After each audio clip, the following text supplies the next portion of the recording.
ደራሲ ተስፋዬ ገብረአብ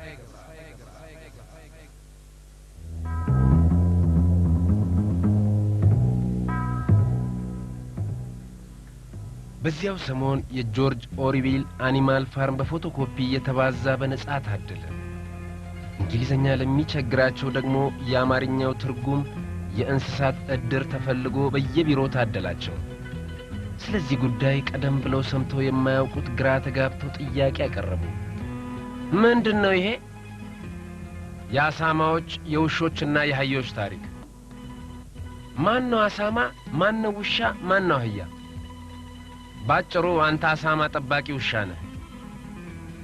የግል ጋዜጣ አዘጋጆች ቲሩም ላይ ሲያገኙን እኛ የኢህአዴግ ጋዜጠኞች ላይ ይስቁብን ጀመር። ድምጻቸውን ከፍ አድርገው ይስቃሉ። የፕሬስ ድርጅቱ ተክሉ እንደሚለው ድምጽን ከፍ አድርጎ መሳቅ መከልከል ነበረበት። ጋዜጣቸውን እንደማሐረብ ይዘው ድምጻቸውን ከፍ አድርገው መሳቅ፣ እኛ እንድንሰማ አድርገው ደግሞ ያወራሉ። እነማን ናቸው የተወገዱት? ስዬ፣ ተወልደ፣ ዓለምሰገድ። የሆነው ሆኖ መለስ ዜናዊ በመጨረሻ የተፈጸመውን ፈጸመና የጨዋታው ማብቂያ ሆነ።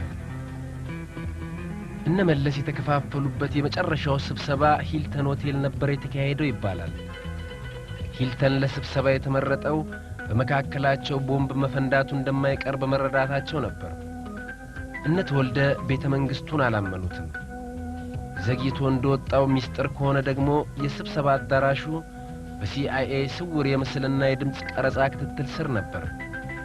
እነ ተወልደ ኮሚኒስቶች መሆናቸውን መለስ አሜሪካኖችን በማሳመኑ ስብሰባውን በቅርቡ ይከታተሉት ዘንድ ተስማምተው እንደነበር ፓልቶክ ላይ ዓላማ 111 የተባለች ሴት ስትናገር ሰምቻለሁ። እርግጥ ነው የፓልቶክ ወሬ ሁሉ አይታመንም። ዓላማ 111 ግን የምትታወቅና የምትታመን የኢሃፓ የቆየች ታጋይ ስትሆን መረጃዎችን ያቀረበችልን ምንጭ ጠቅሳ እንደነበር አስታውሳለሁ። በሂልተኑ ስብሰባ በድምጽነት ወልዳ አሸንፈው ቢሆን ኖሮም ታሪክ ባልተቀየረ ነበር። መለስ በአሜሪካኖች የቅርብ እርዳታ አንጃውን አፍኖም ቢሆን ያስወግደው እንደነበር ሂደቱን በቅርብ የተከታተሉ የፖለቲካ ተንታኞች ጽፈው አንብቤያለሁ። በህወሓት ክፍፍል ወቅት መለስ ትግራይ ላይ ድጋፍ ያገኛል ብሎ የገመተ አልነበረም። ለእናቱ ሀገር ለኤርትራ ዘነበለ ተብሎ በህቡዕ ስለተቀሰቀሰበት የትግራይ ህዝብ ከነተወልደ ጎን ይሰለፋል ተብሎ ተጠብቆ ነበር። ኮሽታ እንኳ ሳይሰማ ገብሩና ረጋሽ ፎጣ በትከሻ ተባሉ። እነተወልደ በህቡዕ ዘርግተናል ያሉት ድርጅታዊ ስራም አድራሻውን ሳይሰጥ የገባበት ጠፋ።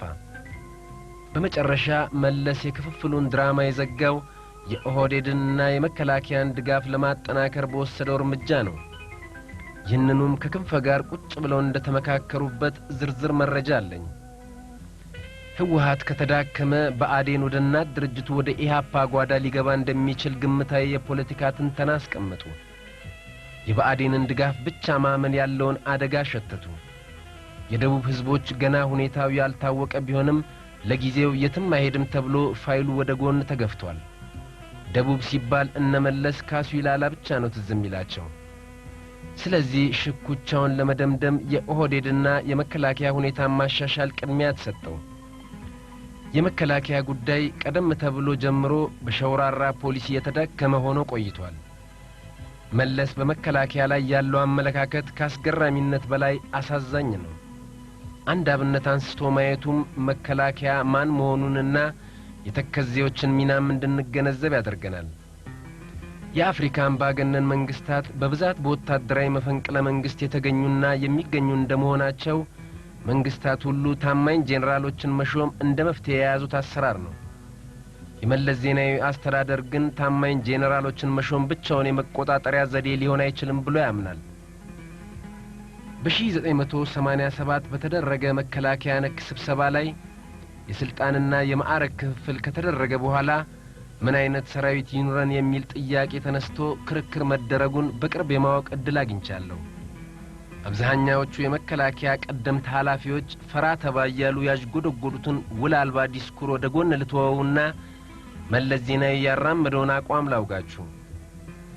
አጀንዳውን የበለጠ ግልጽ ለማድረግ ውይይቱ የተካሄደው ፕሮፌሽናል ቋሚ ሰራዊት የመገንባት አስፈላጊነት ላይ በማተኮር ነበር። ዘመናዊ ተዋጊ መሪዎችና ሰራዊት ለማፍራት ደረጃውን የጠበቀ የመከላከያ የስልጠና ማዕከሎችና የጦር አካዳሚዎች ያስፈልጉናል የሚል ሐሳብ በተነሳ ጊዜ መለስ ስሜታዊ ሆነ። መለስ የተናገረውን ቃል በቃል ከማስታወሻ ደብተሬ ላይ ላስነብባችሁ።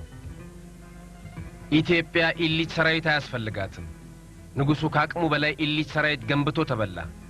ደርግም ኢሊት ሰራዊት ገንብቶ ተደጋጋሚ መፈንቅለ መንግስት እየተካሄደበት እባብ ለባብ እየሆነ ካብ ለካብ ሲነዳደፍ ኖረ።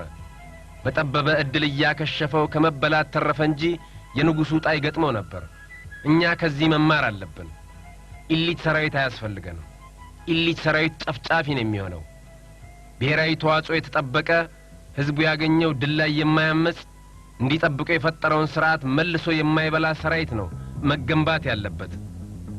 በተለይም አየር ኃይሉ ኃይል ሆኖ መቀጠል የለበትም። የዚህች ሀገር አቅም አየር ኃይልን ሊሸከም አይችልም። አየር ኃይል የመከላከያ አንድ ክፍል ሆኖ የትራንስፖርት ክፍሉን ብቻ ነው ማጠናከር ያለበት። በአየር ኃይል የተሸነፈ ጠላት አላየንም። ኃይል ማለት ራሱን ችሎ አንድን ግዳጅ የሚወጣ ነው። ጥይት እያቀረበና ቁስለኛ እያገለለ ብቻ ኃይል ነኝ እያለ ሊኖር የሚገባ ኃይል አያስፈልገንም። ሀገሪቱ አደጋ ላይ ከወደቀች ድሮም እንደሚያደርገው ህዝቡ ራሱን ለመከላከል ይችላል።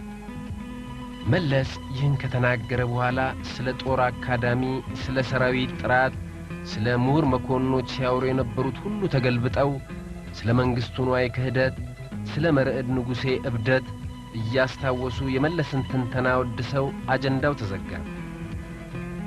በአባይ ውሃ ጣጣ ማለቂያ በሌለው ስጋት ውስጥ የምትኖረው ኢትዮጵያ በዙሪያዋ ያሉ የቅርብና የሩቅ ባላንጣዎቿ የኒውክሊየር ላብራቶሪ አቋቁመው ምርመራ በገቡበት በዚህ ጊዜ መለስ አደጋ ከመጣ እንደወትሮው ገበሬ አገሩን ይከላከላል ይለናል። ካርታ ዘርግቶ ያለበትን ቦታ በስሌት ማሳየት የማይችል ጄኔራል የከፍተኛ መኮንነት ማዕረግ ለሹፌርና ከዚያም በታች ላለ ባለሙያ የሚሰጥባት ሀገር ከኢትዮጵያ ሌላ የት ይገኛል? በህወሓት ክፍፍል ወቅት መለስ የሰራዊቱንና የኦህዴድን ሁኔታ በቀላሉ እንደሚሻሻል ያመነው በነማንና እንዴት አዳክሞ እንዳዋቀረው ስለሚያውቅ ነበር። ስለዚህ ክንፈን ጠርቶ እንዲህ አለው። እኔ መኮንኖቹን እሰበስባለሁ። ኦህዴድ ያንተ ውልድ ስለሆነ ምን ልታደርግ ትችላለህ? ክንፈም እንዲህ ሲል ይመልሳል። ኦህዴድ አሁን በሕይወት የለም። ጥቂት እስትንፋስ ዘርተንበት ግን ልናንቀሳቅሰው እንችላለን። የአመራር አባላቱ ጠንክረው ከጎናችን ባይቆሙም እያሻሻሉ ሊሄዱ ይችላሉ። በዚህ መሰረት የሥራ ክፍፍል አደረጉ። ክንፈ የኦህዴድ አመራር አባላትን ሰብስቦ እንዲያነጋግር፣ መለስ ደግሞ የመከላከያ መኮንኖችን እንዲሰበስብ ወስነው ተለያዩ። በስብሰባው ላይ መገኘት ያለባቸውን የሚመለምሉበትን መስፈርትም ቁጭ ብለው ነደፉ። ስብሰባው በሚጀመርበት ዕለት ግን እንደታቀደው አልተፈጸመም። ክንፈ ወደ መኮንኖቹ ሄደ። መለስ ደግሞ ወደ ኦህዴድ አመራር ገባ። ይህ ለውጥ የተደረገው በስብሰባው ዕለት ማለዳ ሲሆን ባለቀ ሰዓት ይህ ለውጥ የመጣበትን ምክንያት ከክንፈና ከመለስ በቀር ሊያውቅ የሚችል የለም። መለስ ኦህዴዶችን በሰበሰበበት ማለዳ ግን ለውጥ መደረጉን ነግሯቸዋል። የሁለቱም ወገን ተሰብሳቢዎች በአዳራሹ በተገኙበት ደቂቃ ነበር መድረኩ በማን እንደሚመራ ያወቁት። የሆነ ሆኖ ክንፈ በመኮንኖቹ ስብሰባ ላይ ተገደለ። ክንፈ በተገደለበት ዕለት መለስ ዜናዊ የኦህዴድ አመራር አባላትን ሰብስቦ በፕሮግራም በተያዘው መሰረት ስብሰባውን ማካሄዱ ተሰምቷል። የመለስና የክንፈን የመድረክ መሪነት ቦታ መለዋወጥ እንደ ጠቋሚ መነሻ በመያዝ በክንፈ መሞት የመለስ እጅ ሊኖርበት ይችላል ብለው አጥብቀው የሚጠረጥሩ ጥቂት አይደሉም። የዚህ መጽሐፍ ደራሲ ግን ይህንን ጥርጣሬ አይጋራውም። በክንፈና በመለስ መካከል ለመጠፋፋት የሚያበቃ ልዩነት ስለመከሰቱ ሰምተን አናውቅም። የሆነ ሆኖ መለስ የደጋፊ ያለህ እያለ የእውር ድንብሩን ሲባዝን ቀፏቸው የፈረሰባቸው የኦህዴድ አመራር አባላትም እናታቸው እንደ ጠፋችባቸው ጫጩቶች ተበትነው ሲንጫጩ መንገድ ላይ ተገናኙ። ሁለቱም ከዚህ የተሻለ የሚያስተሳስር አጋጣሚ ሊያገኙ እንደማይችሉ በመረዳት ተቃቀፉ። ኩማና አባዱላ ጻድቃንና ተወልደን እያወገዙ ማረን አባ ሆራ እያሉ የመለስ እግር ላይ ተጠመጠሙበት። የኦሮሞን ሕዝብ ማፈናቸውን ለመቀጠልም እንደገና መሐላቸውን ፈጸሙ። ምን ቀረ? ምንም። ያ መምህር ምን ነበር ያለው?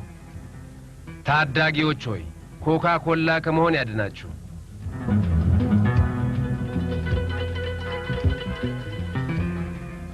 ከአንጃው መወገድ በኋላ የነተወልደ ስም ቀስ በቀስ መረሳት ጀመረ። እነተወልደ አንጃ ተብለው ከተፈረጁና ከህወሓት ከተወገዱ በኋላ ቀሪውን የአመራር አባል የቤተ መንግሥት ቡድን የሚል ስያሜ ሰጥተውት ነበር። የተራውን አባል ተራ ድጋፍ ለማግኘት የመረጡት ቅጽል ስም ይመስላል።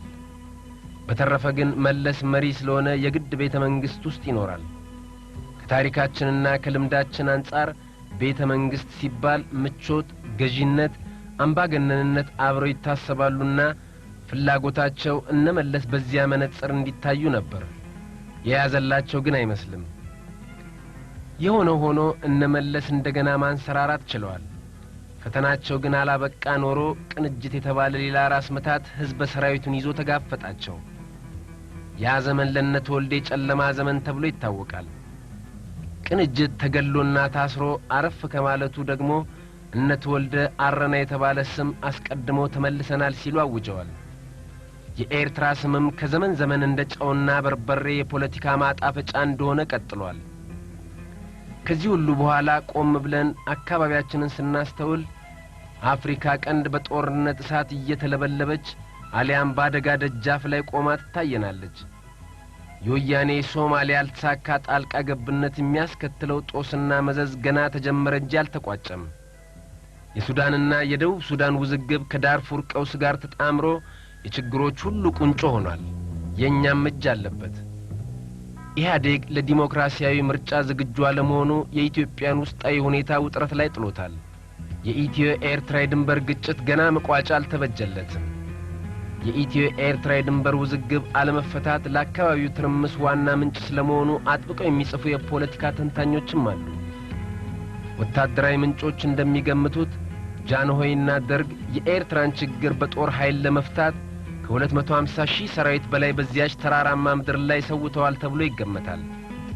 በደርግ ውድቀት ማግስት ሌንጮ ለታ ኤርትራን በጎበኘ ጊዜ ኢትዮጵያውያን ኤርትራ መሬት ላይ ደማቸውን የሚያፈሱበት ዘመን ማብቃቱን ሲያውጅ በርግጥም አንድ የታሪክ ምዕራፍ መዘጋቱን ብዙዎች አምነው ነበር። በጦርነት የማመን አስተሳሰብ ሥርዓተ ቀብሩ ተፈጸመ የሚሉ ጽሑፎቹም ተነበው ነበር። መንግስቱ ኃይለ ማርያም ተዝቆ የማያልቅ የሰው ባህር አለን ሲል የገለጸው የሰው ኃይል ከእንግዲህ ለልማት እንጂ ለጦርነት አይውልም የሚል ተስፋም ነበር። ተስፋ ብቻ ሆኖ የቀረ ይመስላል።